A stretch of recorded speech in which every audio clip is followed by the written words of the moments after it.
अस्सलामुअलैकुम dear students, मैं हूं शमा असलम, आपके favourite YouTube channel copy class में। आज मैं डिस्कस करने लगी हूं एफएससी पार्ट 2 चैप्टर नंबर 25 से टॉपिक है इकोसिस्टम। हम जानेंगे इकोसिस्टम क्या होता है, इसके कौन कौन से कंपोनेंट्स हैं और लेवल्स ऑफ इकोसिस्टम बेसिकली क्या है।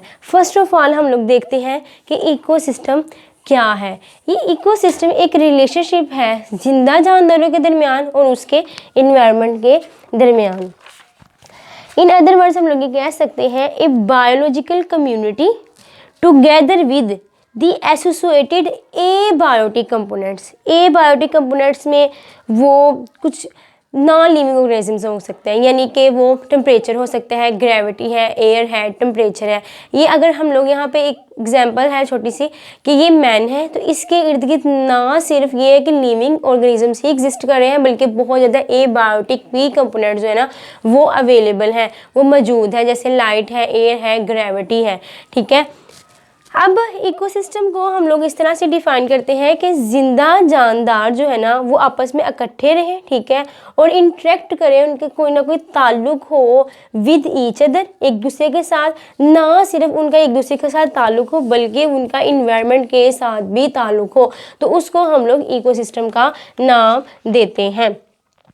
इकोसिस्टम जो है ना वो सबसे बड़ा यूनिट है इकोलॉजी में। क्या है इकोसिस्टम, क्या है, is the major unit of ecology, जिसमें जानदार जो है वो एक दूसरे के साथ ताल्लुक कायम करते हैं। ठीक है, ना सिर्फ एक दूसरे के साथ ताल्लुक कायम करते हैं बल्कि माहौल के साथ भी इंटरेक्शन करते हैं। अब जो इको है ना वर्ड, बेसिकली इको का मतलब होता है related to the environment. ECO क्या मतलब है इसका, रिलेटेड टू द इन्वायरमेंट, जबकि सिस्टम का मतलब है कलेक्शन ऑफ रिलेटेड पार्ट्स। ठीक है, इस तरह से जब इन्वायरमेंट का रिलेशन और उससे जो रिलेटेड पार्ट्स है ना वो आपस में इंटरेक्शन कर देते हैं तो वो एक फंक्शन यूनिट बना देते हैं। क्या बना देते हैं वो, फंक्शनल यूनिट, जिसको हम लोग इकोसिस्टम का नाम देते हैं।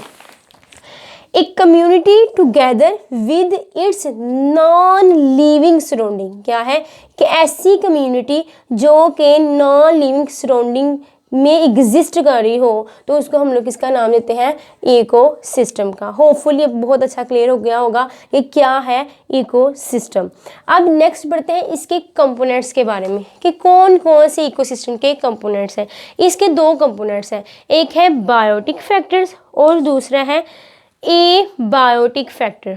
बायो से मुराद हम लोग वैसे लेते हैं कि जिंदा जानदार। ठीक है, वो फैक्टर्स जैसे कि एनिमल्स हैं जिनको हम लोग कंज्यूमर्स का नाम देते हैं कि इन्होंने जो अपनी खुराक है वो दूसरों से हासिल करनी है।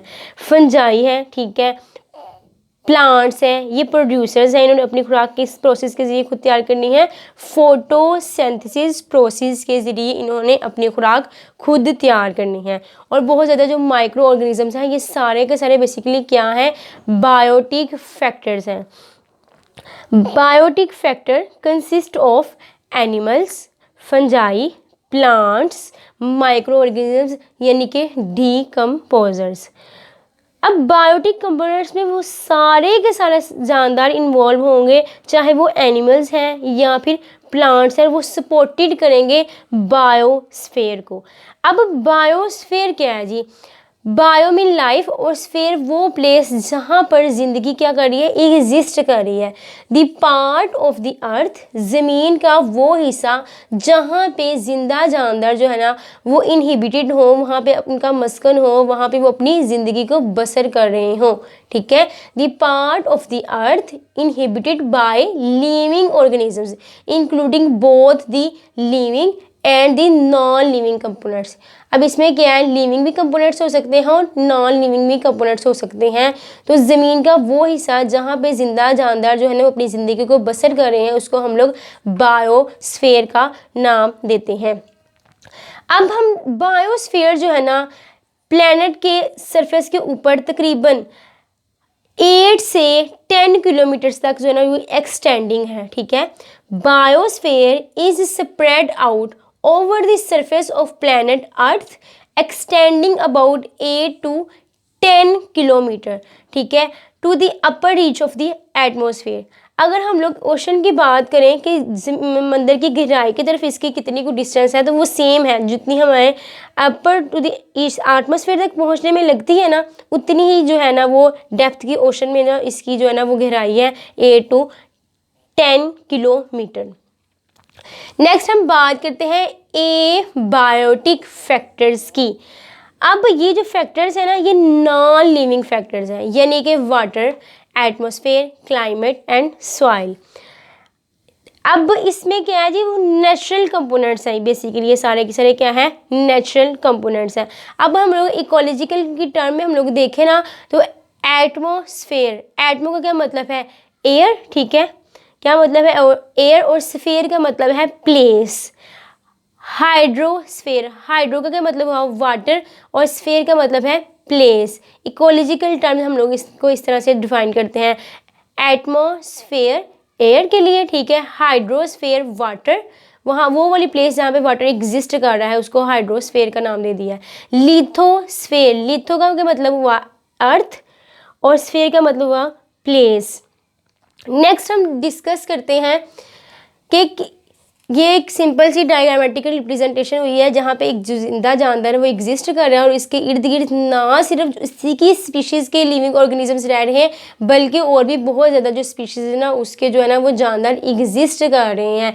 देखिए पीपल भी है, दूसरे माइक्रो ऑर्गेनिजम्स भी हैं, लाइट है, एयर है, यानी कि ये नहीं है कि एक ज़िंदा जो जानदार है वो सिर्फ और सिर्फ जो है ना वो ज़िंदा लोगों के साथ ही ज़िंदगी बसर कर सकता है, बल्कि जो उसके ऊपर जो उसका असरात है ना उस बंदे के ऊपर, वो एबायोटिक फैक्टर्स के भी बहुत ज़्यादा होते हैं। नेक्स्ट हम पढ़ते हैं लेवल्स ऑफ इकोसिस्टम, कि इकोसिस्टम के कौन कौन से लेवल्स हैं। सबसे पहला जो लेवल है वो इंडिविजुअल लेवल है। कौन सा लेवल है, इंडिविजुअल लेवल, यानी कि स्पीशीज लेवल है, जिसमें सिमिलर टाइप की जो स्पीशीज़ हैं वो इनहिबिट कर रही होती हैं at the same area at the same place. क्या है, the organism level including man which response to, जो रद्देमल शो करवाता हो और इन्फ्लुएंस करता हो फिजिकल इन्वायरमेंट के ऊपर, तो उसको हम लोग इंडिविजुअल लेवल का नाम देते हैं। अब इसको हम लोग दूसरे लफ्ज़ों में इस तरह से डिफाइन करते हैं, वेरी सिमिलर पोटेंशियली इंटरब्रीडिंग जो ऑर्गेनिजम्स है ना वो अगर रह रहे हों तो उसको हम लोग इंडिविजुअल लेवल का नाम देते हैं। नेक्स्ट हम बात करते हैं पॉपुलेशन लेवल की। पॉपुलेशन लेवल में क्या है जी, जब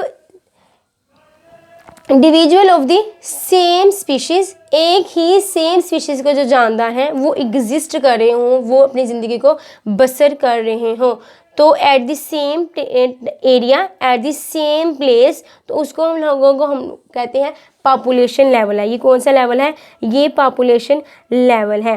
the individual of the same species form population which can be described in the number, growth rate and age distribution. Next हम बात करते हैं कम्युनिटी लेवल की। जब इंडिविजुअल मिलते हैं आपस में तो पॉपुलेशन बन जाती है, और जब डिफरेंट पॉपुलेशन आपस में मिलती हैं तो कम्युनिटी लेवल जो है ना वो क्रिएट होता है। इंडिविजुअल डिफरेंट पॉपुलेशन, मुख्तलिफ जो पॉपुलेशन के जो इंडिविजुअल हैं वो आपस में ताल्लुक़ कायम करते हैं अमंग देमसेल्व्स, एक दूसरे के दरमियान भी और दूसरी स्पीशीज़ के दरमियान भी, तो उस लेवल को हम लोग कम्युनिटी लेवल का नाम देते हैं। 2 or more populations of different species living and interacting in the same area is called community level. Next हम पढ़ते हैं बायोस्फीयर के बारे में, जो ऐसे मैं ऑलरेडी एग्जिस्ट कर रही हूँ, ये वो जगह है जहाँ पर ज़िंदगी जो है वो एग्जिस्ट करती है, उसको हम लोग क्या नाम देते हैं, बायोस्फीयर का नाम देते हैं। और नेक्स्ट बायोम्स के अगर बारे में हम लोग बात करें तो major regionally ecological communities of plants and animals, चाहे वो प्लांट्स की हो या एनिमल्स की हो, तो उसने क्या बना देना है, उसने बायोम्स बना देना है। अब जो मेजर जो है ना ट्रस्ट्रियल बायोम्स की अगर बात करें ना, मेजर इकोलॉजिकल बायोम्स की बात करें तो वो हमारे पास आ जाता है डेजर्ट और फॉरेस्ट ग्रासलैंड। क्या आ जाता है, डेजर्ट और फॉरेस्ट ग्रासलैंड। नेक्स्ट हम बात करते हैं प्लेनेटरी इकोसिस्टम के बारे में। combined the biomes of earth together form a planetary ecosystem। वो सारे के सारे ज़मीन के जो बायोम्स हैं जब इकट्ठे हो जाते हैं तो वो उसने क्या बना देना है, उसने प्लेनेटरी इकोसिस्टम बना देना है। किसका इकोसिस्टम बना देना है? प्लैनेट का इकोसिस्टम बना देना है। Combined biomes of earth together form the planetary ecosystem. अगर तो वीडियो अच्छी लगी हो तो ज़रूर लाइक कीजिएगा, कमेंट बॉक्स में बताइएगा कि आज की ये जो वीडियो है आपको कैसी लगी। सिंपल सी बात है, जब हम लोगों ने इंडिविजुअल लेवल की बात की तो इंडिविजुअल से ही पॉपुलेशन लेवल क्रिएट होना है, और जब डिफरेंट पॉपुलेशन ने आपस में मिलना है तो कम्युनिटी लेवल क्रिएट हो जाएगा, और कम्युनिटी से क्या बन जाएगा? इकोसिस्टम, और देन इकोसिस्टम से किसकी फॉर्मेशन होगी? बायोस्फीयर की फॉर्मेशन होगी। अगर तो वीडियो अच्छी लगी हो तो ज़रूर लाइक कीजिएगा। अपना ख्याल रखिएगा, दुआ में याद रखिएगा। मिलते हैं नेक्स्ट वीडियो में। अल्लाह हाफिज़।